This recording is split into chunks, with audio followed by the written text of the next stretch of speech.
second scenario is the giant leap.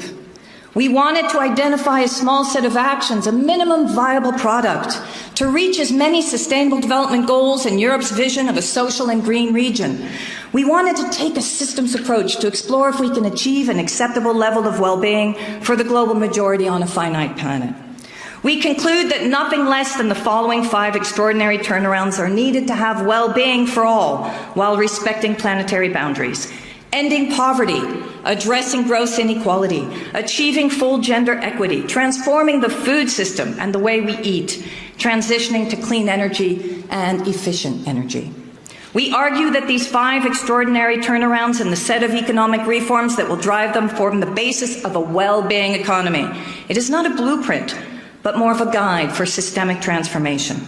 In this scenario, poverty ends a generation earlier than too little too late. We see gender empowerment in 1 generation, not 10. We see a switch to healthier plant-based diets. There is still meat consumption, but at sustainable levels. And we have carbon dioxide emissions every decade to reach net zero by 2050. The economic model everywhere is circular, regenerative, and efficient. Material consumption of unsustainable resources is reined in, fossil energy phased out, and we see a significant redistribution of wealth. In this scenario, we introduce a universal basic dividend operating like a universal basic income, with dividends coming to all people, sharing the wealth of the global commons and public goods. Who's taking the wealth now? It is not properly redistributed. This is not utopic.